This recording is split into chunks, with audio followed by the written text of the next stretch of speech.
Parashat Metzora. Si la tête d'un homme se dégarnit de cheveux, celui-là n'est que chauve, il est pur. Sa tête se dégarnit-elle du côté de sa face, il est demi-chauve, il est encore pur.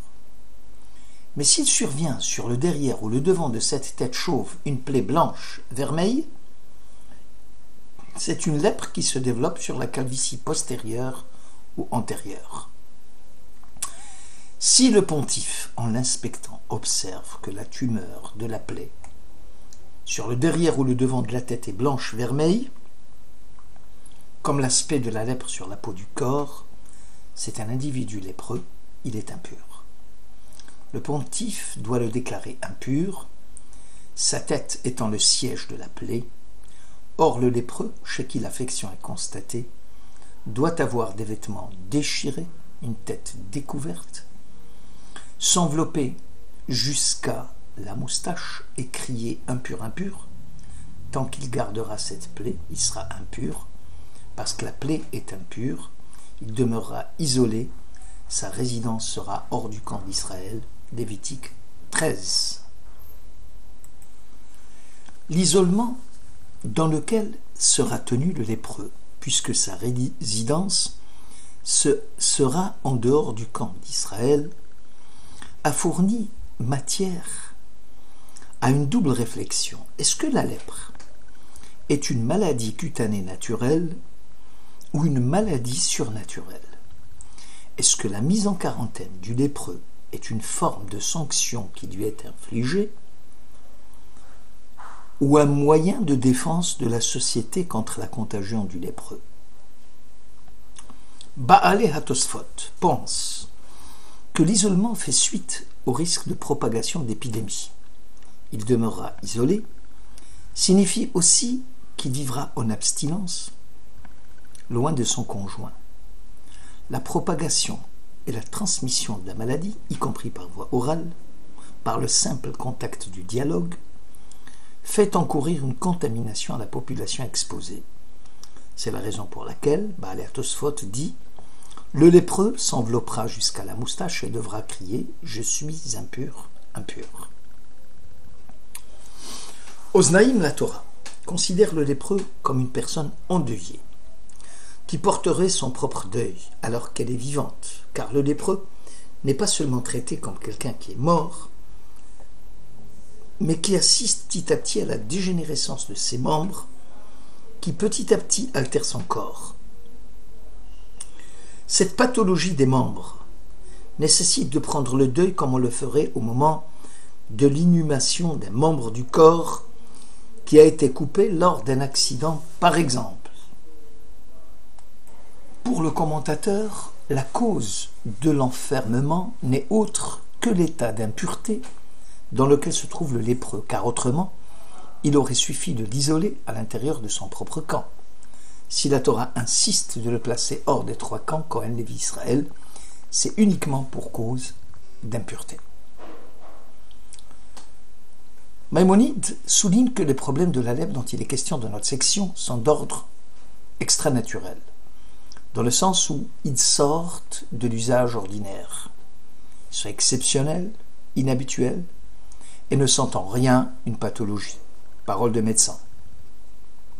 Le maintien du lépreux dans un lieu clos, dit Maïmonide, avait pour objectif de l'éloigner de la compagnie des gens afin que ceux-ci soient préservés des dégâts occasionnés par cet homme qui a eu la lèpre et qui est dû essentiellement à sa médisance, puisque Metzora, c'est Motsira, quelqu'un qui sort des choses qui sont perverses.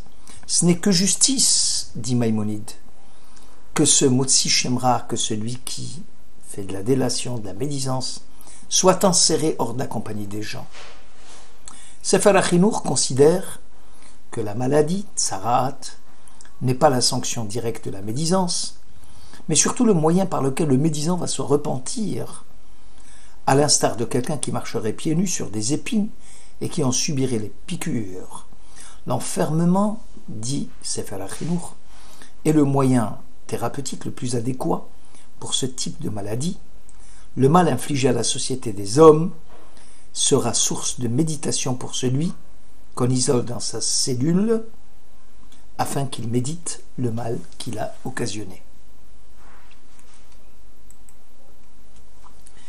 Un autre commentateur, Oznaïm la Torah, précise que l'isolement est un outil pédagogique de premier plan. Dire que l'homme est social, c'est penser qu'il ne peut trouver son achèvement que dans le cadre d'une communauté.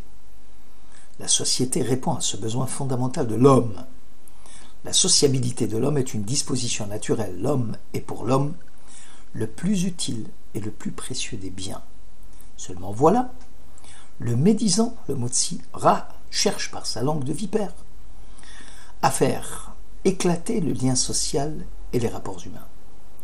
En l'enfermant, le lépreux pourra prendre conscience de la nécessaire sociabilité de l'homme qui s'inscrirait dans une logique dont la finalité est soit le bonheur de vivre ensemble, la préservation de l'espèce dans le cadre des sociétés réglées contre les agressions extérieures, ou autour des actes d'échange et de la production des biens.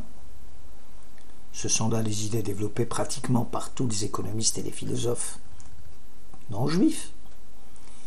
Quoi qu'il en soit, le lépreux aura médité sur le sort de Robinson Crusoe, seul sur son île, et dont le combat pour la survie fut si lourd qu'il chercha vite à retrouver le lien social dans une vie en société. Khatam Sofer apporte une touche symbolique à cette sidra. Pour lui, le lépreux n'est autre que l'individu hypocrite, celui qui dissimule sa véritable personnalité, qui montre un visage d'homme et qui empoisonne la vie de son entourage. Les grands mécréants connus font l'objet d'une vigilance accrue, alors que les médisants dans l'ombre peuvent nuire impunément sans éveiller notre méfiance. Du moment qu'il s'y manifeste une chair vive, des paroles douces en apparence, elle est impure. Ce n'est que tromperie, dit Khatam Sofer. Les signes de l'impureté de l'homme relevés dans le texte s'apparentent au comportement désastreux du faux dévot. Bo Hanega, il porte en lui l'affection dans son intériorité.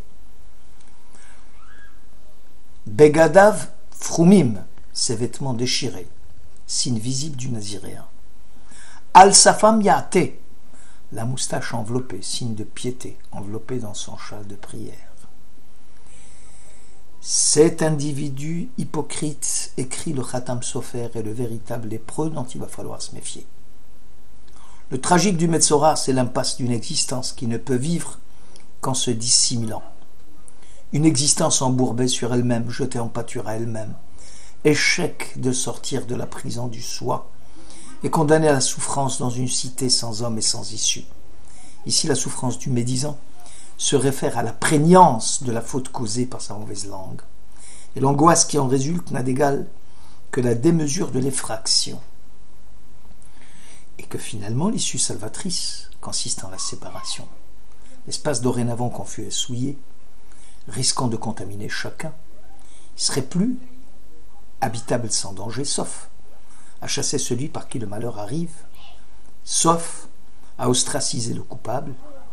Une société s'arroge le pouvoir d'expulser celui qui la dérange et celui qui déroge à l'ordre. L'enfermement dépouillé dans l'horreur du Metzora est une menace de dépersonnalisation. Le sujet est disponible dans l'horreur de son existence privée. Il se sent soudain défait de sa particularité, détend sa position de repli forcé, va le spolier de sa singularité de personne, l'étouffer, le suffoquer d'un anonymat essentiel. Il est à l'ombre de soi-même dans le linceul même de sa singularité.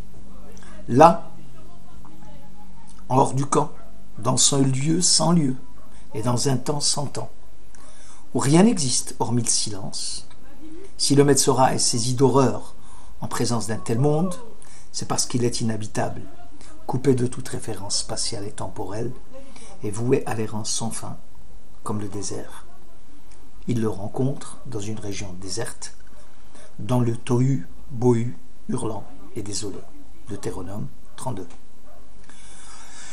Le Metzora doit méditer sur l'outrance du mal, sur l'angoisse qu'elle éveille et impose, et corrélativement, elle susciterait l'espérance de sortir de cette solitude en allant à la rencontre d'autrui. Car s'il faut un pardon à l'existence, ce n'est pas tant qu'elle soit effectivement capable de pécher, d'opter pour le mal, mais parce que sans le mal, l'individu serait incapable de briser la condamnation de soi-même à soi-même. Le chemin vers l'autre, vers la société, doit décharger le sujet Metzora de la face tragique de sa solitude. C'est seulement en prenant conscience d'être ce qui en est, rivé à soi-même dans son propre enfermement, dans des drames égoïstes, enserré dans un cercle étroit qui étouffe, que l'on peut faire excuser l'offense de quelque faute commise contre l'autre. Ce sont probablement les réflexions dans les nuits d'insomnie du Metzora qui lui interdiraient le repos et le sommeil et qui seront les précurseurs de sa guérison, de la lumière qui émane du Metzora lui-même afin de le guider et de le sauver. Car le moi de l'homme n'a de chance d'exister que dans un univers différencié là où chacun prend nom et visage devant l'autre. Le lépreux lui est-il permis de vivre en compagnie de ses frères en maladie? Torah Kohanim, s'appuyant sur le verset Badad Yeshev, il demeurera isolé, affirme que le texte est venu inclure finalement l'exclusion de tout contact du lépreux, y compris avec ses frères en infortune. Car le Metzora est mis en quarantaine et il n'est pas permis de siéger dans l'espace de 4 coudées qui lui sont impartis. Cette thèse serait en contradiction avec le récit biblique mentionné dans Roi 2, dans lequel on trouve les lépreux vivant en groupe en dehors de la cité.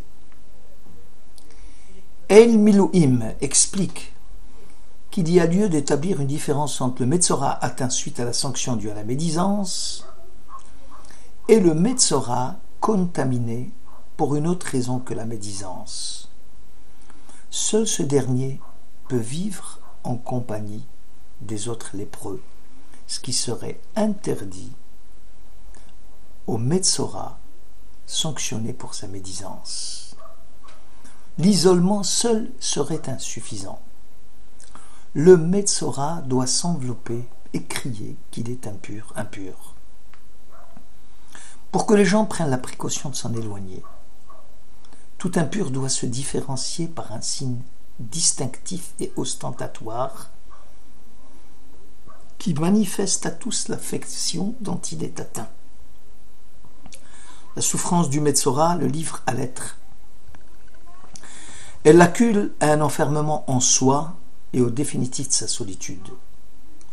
Nulle issue hors de l'être n'étant pensable, pour qui, dans la douleur, éprouve le tragique d'une condamnation à soi, comme si la rançon d'être une existence singulière se devait d'être payée jusqu'au bout par l'enfermement. Une existence enfermée doit s'amender, une existence qui a besoin de s'excuser les conséquences d'une faute grave. Cette existence coupable qui connaît la honte, le désarroi, l'angoisse devant l'évidence de la peur d'être face à l'autre, aux autres qu'elle a calomniés, et ce sentiment s'insinue en elle comme le corollaire fatal de sa faute. Le tournant accablant de la transgression manifeste, lourde et menaçante, suivi de l'impitoyable remords, au spectacle visible d'un corps affecté par la maladie, doit nécessairement conduire le Metzora à chercher la lumière intérieure en lui-même. Seule celle-ci pourrait lui assurer la sérénité et le sauver. Shabbat